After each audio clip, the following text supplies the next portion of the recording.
Finally 14 सितंबर वो तारीख आ गई जब हाई कोर्ट ने अपना आदेश पारित कर दिया, जिसको 26 अगस्त 2021 को रिजर्व करके रखा गया था। मैं बात कर रहा हूं रिट पिटीशन 9301/2020, जो ड्यूअल डिग्री केस था। इट मींस जो लोगों ने एक ही एकेडमिक ईयर में दो दो डिग्री करके शिक्षक पात्रता परीक्षा पास की थी और जिनको डिसक्वालीफाई कर दिया था, उनके ही याचिका पर हाई कोर्ट ने 14 सितंबर यानी कि आज अपना फैसला सुना दिया है, जिसमें क्लियर तौर पर कहा गया है कि जो इश्यू इन्वॉल्व हुआ है, the issue involve in this writ petition is that कि whether two degrees obtained simultaneously during the same academic year can be considered for employment purposes particularly। इस रिट पिटीशन के माध्यम से पूछा गया है कि जिन लोगों ने एक एकेडमिक ईयर में 2 डिग्री की हैं, वो शिक्षक बनने के लिए पात्र हैं या नहीं हैं। इसी डिसीजन को आगे बढ़ाते हुए हमें पता चलता है कि संविधान के अनुच्छेद नंबर 309 के तहत मध्य प्रदेश सरकार ने MP school education service teaching cadre service conditions and requirement rules 2018 बनाए और इन 2018 रूल्स में उन्होंने एग्जाम के रिगार्डिंग सारे प्रोविजंस को रखा। लेकिन उन्होंने एक ऐसी डिसक्वालिफिकेशन के बारे में अपने रूल्स में या नोटिफिकेशन में नहीं बताया जिसके एवज में ये रिट पिटीशन लगी है।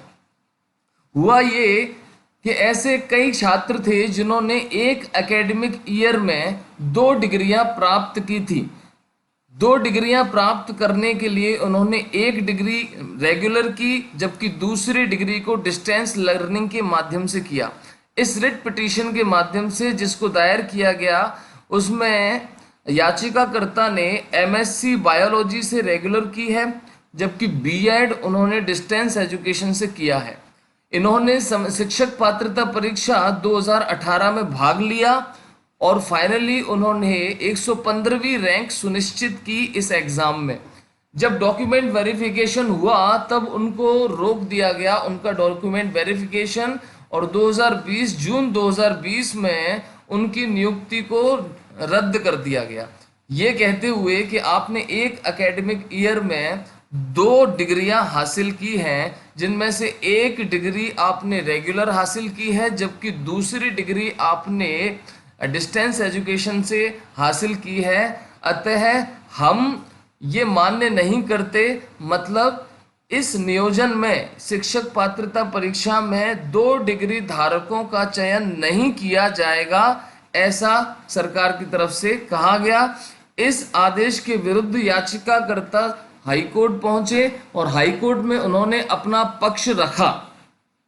अपना पक्ष रखते हुए उन्होंने कहा, चूंकि रूल्स 2018 जो गवर्नमेंट ने बनाया है उसमें ऐसी किसी डिसक्वालिफिकेशन के बारे में कोई जिक्र नहीं किया गया है,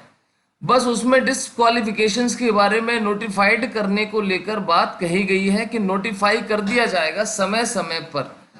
इसी आधार पर याचिकाकर्ता ने रिट पिटीशन दाखिल की और इसमें एक और आधार बनाया गया, जो यूजीसी का एक प्रेस रिलीज आधार बनाया गया, एक प्रेस नोट आधार बनाया गया, जिसमें यूजीसी ने साल 2016 में डुअल डिग्री को प्रमोट करने की बात कही थी।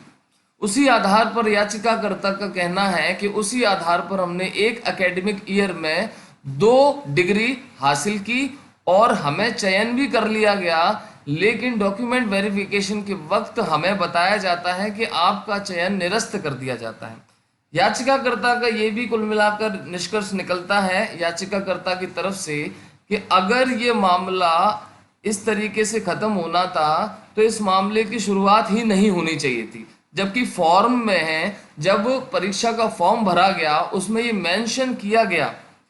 कि दोनों ही डिग्रियों को एक ही साल में अर्जित किया गया है, फिर उस फॉर्म को आगे क्यों बढ़ाया गया या उसके बाद उनको परीक्षा में चयनित कैसे किया गया, इसका मतलब 115वीं रैंक आने के बाद उसकी खुशी एकदम से गम में बदल गई। तो फाइनली कोर्ट ने इस रिट पिटीशन को और इससे मिलती जुलती सारी रिट पिटीशंस जो भी दाखिल हुई हैं उनको आज 14 सितंबर को खारिज कर दिया है। तो इसका मतलब ये हुआ कि 2 डिग्री धारक अब इस परीक्षा में दोनों डिग्रियों का प्रयोग नहीं कर पाएंगे और उनके चयन को निरस्त किया जा सकेगा। Thank you so much.